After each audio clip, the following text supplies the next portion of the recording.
요한복음 13장.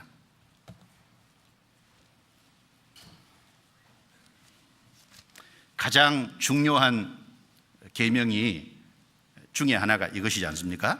요한복음 13장 34절부터 35절입니다. 같이 읽겠습니다. 새 계명을 너희에게 주노니 서로 사랑하라. 내가 너희를 사랑한 것 같이 너희도 서로 사랑하라. 너희가 서로 사랑하면 이로써 모든 사람이 너희가 내 제자인 줄 알리라. 여기 새 계명이라고 말씀하셨습니다. 예수님이 제자들에게 새 계명을 너희에게 주노니 서로 사랑하라. 그 새 계명이 뭐냐면 서로 사랑하라는 거예요. 사실 옛 계명도 서로 사랑하라는 겁니다. 마태복음 22장 34절부터 39절 말씀해 보면 한 율법사가 예수님에게 나와서 선생님, 율법 중에 어느 계명이 크니까 이렇게 물어봤습니다. 예수님이 대답을 하시기를 첫째는 마음을 다하고 성품을 다하고 목숨을 다해서 주 너의 하나님을 사랑하라. 이것이 첫째 되는 계명이요, 둘째는 이것이니 내 이웃을 내 몸과 같이 사랑하라 하셨으니 이 모든 것이 온 율법과 선지자의 강령이니라. 율법과 선지자는 구약성경 전체를 말하잖아요. 구약성경 전체의 가르침이 뭐냐? 하나님을 사랑하고 이웃을 사랑하라.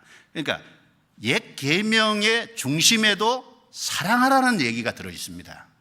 그런데 왜 여기 새 계명이라고 하셨을까요? 새 계명을 너희에게 주노니 서로 사랑하라. 내가 너희를 사랑한 것 같이 너희도 서로 사랑하라. 그런데 옛 계명 안에는 내가 너희를 사랑한 것 같이 그 말이 없어요. 새 계명이 차이가 뭐냐면 내가 너희를 사랑한 것 같이 그 말입니다. 그 말은 무슨 말입니까? 그 사랑, 주님이 사랑을 했다면 상대방은 사랑을 받았잖아요.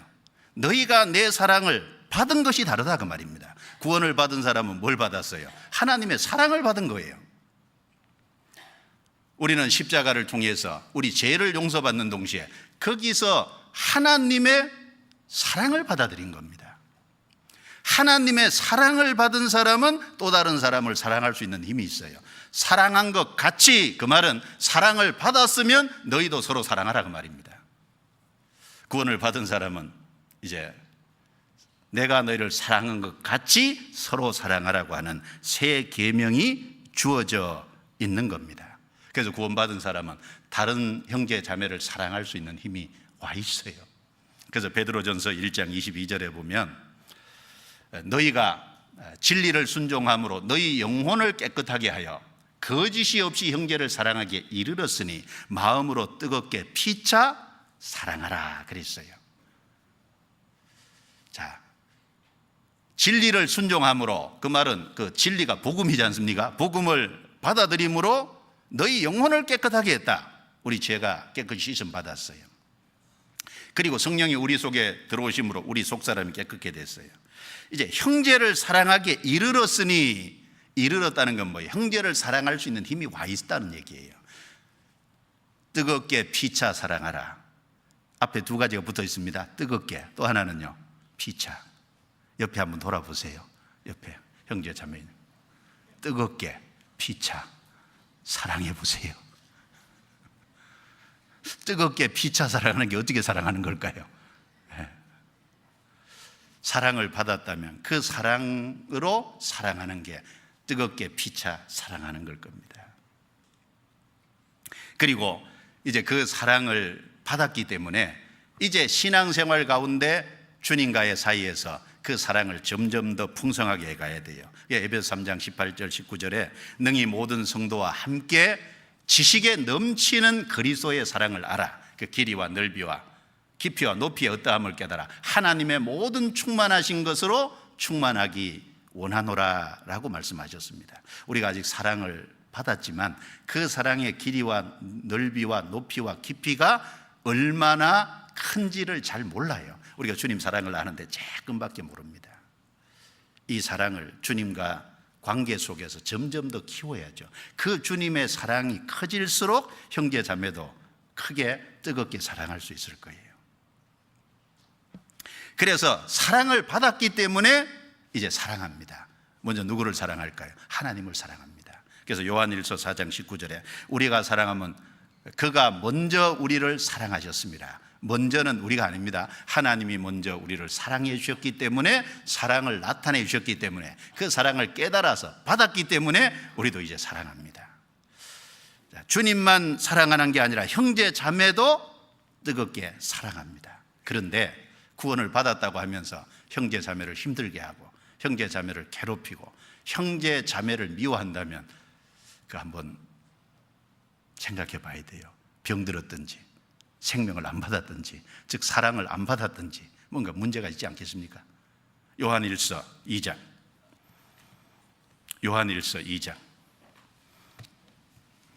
7절입니다. 2장 7절부터 11절, 7절부터 11절 같이 읽어보겠습니다. 사랑하는 자들아, 내가 새 계명을 너희에게 쓰는 것이 아니라 너희가 처음부터 가진 옛 계명이니 이 옛 계명은 너희의 들은 바 말씀이거니와 다시 내가 너희에게 새 계명을 쓰노니 저에게와 너희에게도 참된 것이라. 이는 어두움이 지나가고 참빛이 벌써 비침이니라. 빛 가운데 있다 하며 그 형제를 미워하는 자는 지금까지 어두운 가운데 있는 자요, 그의 형제를 사랑하는 자는 빛 가운데 거하여 자기 속에 거리낌이 없으나 그의 형제를 미워하는 자는 어두운 가운데 있고 또 어두운 가운데 행하며 갈 곳을 알지 못하나니 이는 어두움이 그의 눈을 멀게 하였음이니라. 형제 자매를 마음으로 미워하고 있다면 그것이 어두움에 있다는 증거 아니겠느냐 한번 생각을 해보라는 겁니다.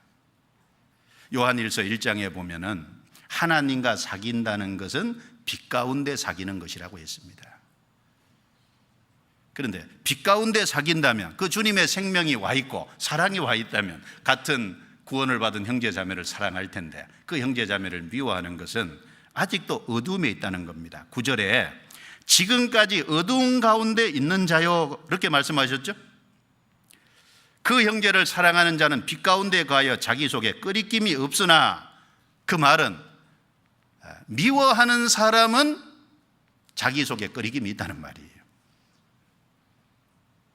그의 형제를 미워하는 자는 어두운 가운데 있고 또 어두운 가운데 행하여 갈 곳을 알지 못하나니, 어두운 가운데 있는 사람은 갈 곳을 알지 못한 사람이고 눈이 먼 사람이다, 눈이 감긴 사람이다 라고 말씀하고 있습니다.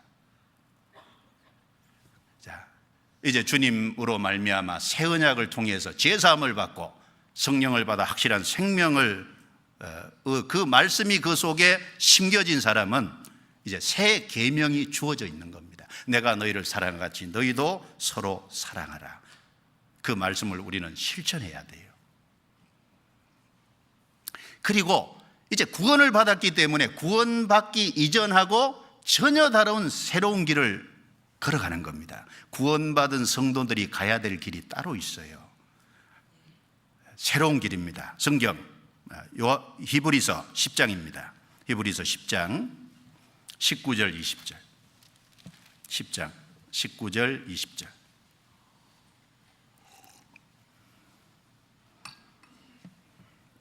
(19절) (20절) 같이 읽겠습니다. 그러므로 형제들아, 우리가 예수의 피를 힘입어 성소에 들어갈 담력을 얻었나니 그 길은 우리를 위하여 휘장 가운데로 열어놓으신 새롭고 산 길이요, 휘장은 곧 저희 육체니라. 예수님이 우리를 대신해서 십자가에 죽어서 우리 죄를 해결하시고 피를 흘리셨어요. 그래서 이제 산 길이라 그랬죠. 생명길, 사람이 살 수 있는 길을 열어놓으셨어요. 그리고 그 길은 여기 말씀한 것처럼 새로운 길이라 그랬어요. 새롭고 산 길이다. 구원받은 사람은 이제 길을 가기는 가는데 새로운 길을 가는 겁니다. 좁은 문을 통과했으면 이제 좁은 길을 가요. 구원받은 사람이 보편적으로 걸어가야 될 길이 있고, 그리고 하나님이 각 사람을 구원하셨을 때 각 사람이 가야 될 길이 있어요. 그 새로운 길이 있습니다. 구원받기 이전에 가던 길하고 구원받은 이후에 가는 길은 완전히 다르죠. 구원받으면 삶의 방향과 목적이 명확하게 전해지고 그 삶의 방향과 목적이 정해지기 때문에 구원받기 전에는 방향과 목적이 달랐잖아요. 구원받기 전에는 이 세상에서 좀 어떻게 하면 명예를 얻을까, 이 세상에 어떻게 하면 돈을 많이 벌까, 어떻게 하면 남을 좀 부리고 살아볼까, 어떻게 하면 좀 즐겁게 쾌락 이런 것을 좀 추구해 볼까, 이런 것이 인생의 목적이었다면은, 그런데 구원을 받으면 이제 완전히 방향이 바뀌잖아요. 목적이 바뀌잖아요. 주님 중심의 삶이 되고 어떻게 하면 주님 뜻 가운데 좀 살아볼까, 어떻게 하면은 신앙생활을 잘할 수 있을까, 어떻게 하면 다른 영혼을 좀 건져볼까, 어떻게 하면 주님과 좀 가까이 할까, 좀 다르잖아요. 구원받기 이전하고 전혀 다른 새 길을 갑니다. 그래서 구원을 받으면 하나님을 섬기는 하나님 중심의 길을 이제 새롭게 가는 겁니다. 그리고 구원을 받으면 구원받은 형제 자매들과 뜨겁게 피자 사랑하라고 했는데, 뜨겁게 피자 사랑하려면 자주 모여야 될 거 아니에요. 안 모이고 어떻게 뜨겁게 피자 사랑할 수 있겠어요? 같이 자주 모이고 형제 자매들과 함께 합심하고 동고동락하고 그 가운데서 형제 자매들의 이제 거룩한 교제의 길을 가는 겁니다. 그것이 성도들이 가야 될 길이에요. 그리고 천국의 소망을 두고 그리고 위를 추구하는, 영원한 것을 추구하는 삶을 살아갑니다. 그래서 구원받기 이전하고 전혀 다른 새롭고 산 길이잖아요. 주님이 우리에게 그 길을 주신 거예요. 그리고 구원을 받으면 이제 이 속에 성령이 오신다 그랬죠. 성령이 오시면 성령의 새롭게 하심이라는 측면이 있습니다.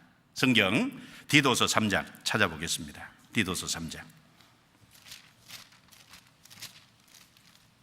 성경 디도서 3장 5절입니다. 5절.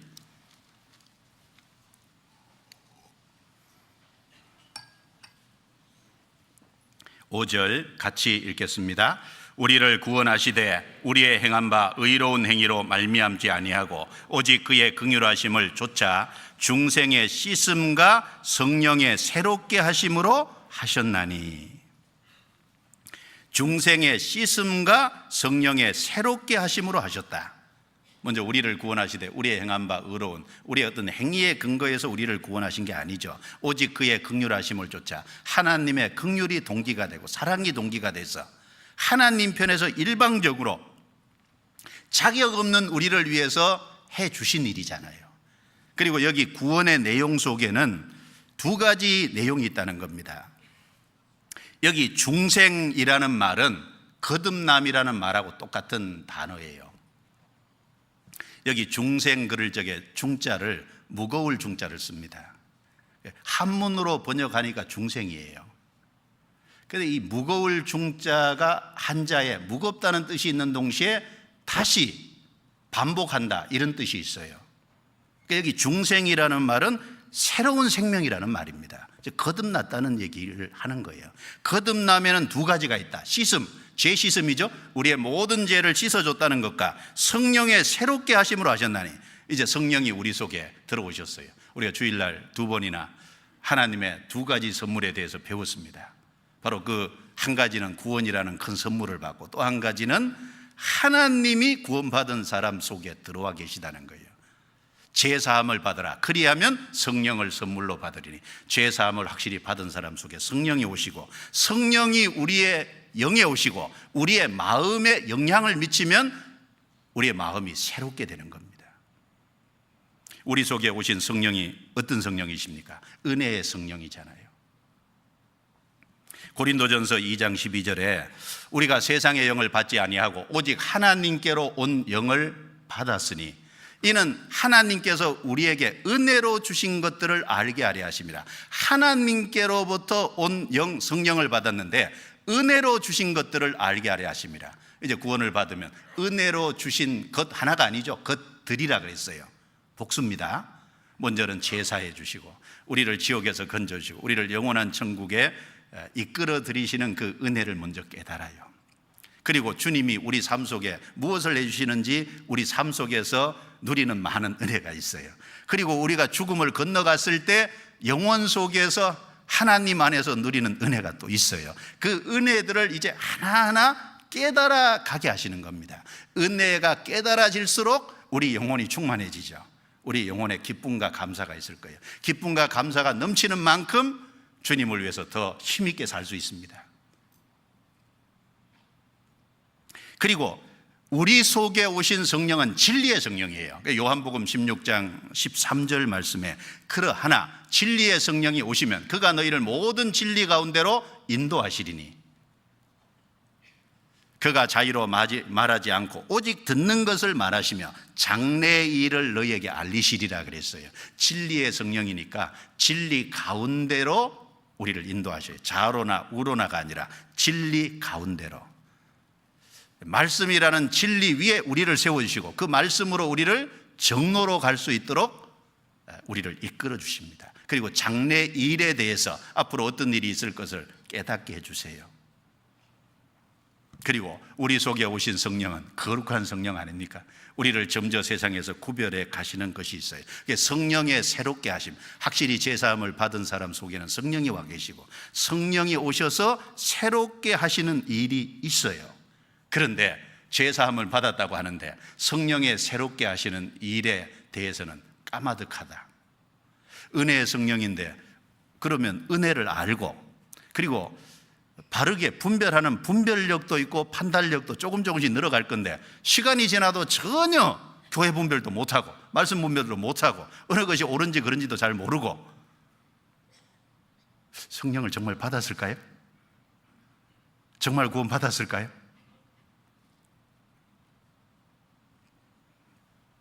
성령의 새롭게 하심이 있습니다. 성령이 오셔서 새롭게 하시니까 구원받은 사람을 뭐라고 말씀하죠? 새로운 피조물이라고 말씀하시잖아요. 구원받으면 새로운 피조물이라는 뭐예요? 하나님이 새롭게 창조하신 창작품이다 그 말입니다. 구원받은 한 사람 한 사람의 하나님 작품이에요. 새로운 피조물입니다. 하나님이 예수 그리스도로 새 일을 창조했죠. 그 예수 그리스도로 말미암은 복음으로 제사해 주시고 성령이 오셔서 그 사람을 새롭게 창조해 가신다니까요. 그런 의미에서 새로운 피조물이라고 얘기하신 겁니다. 고린도후서 5장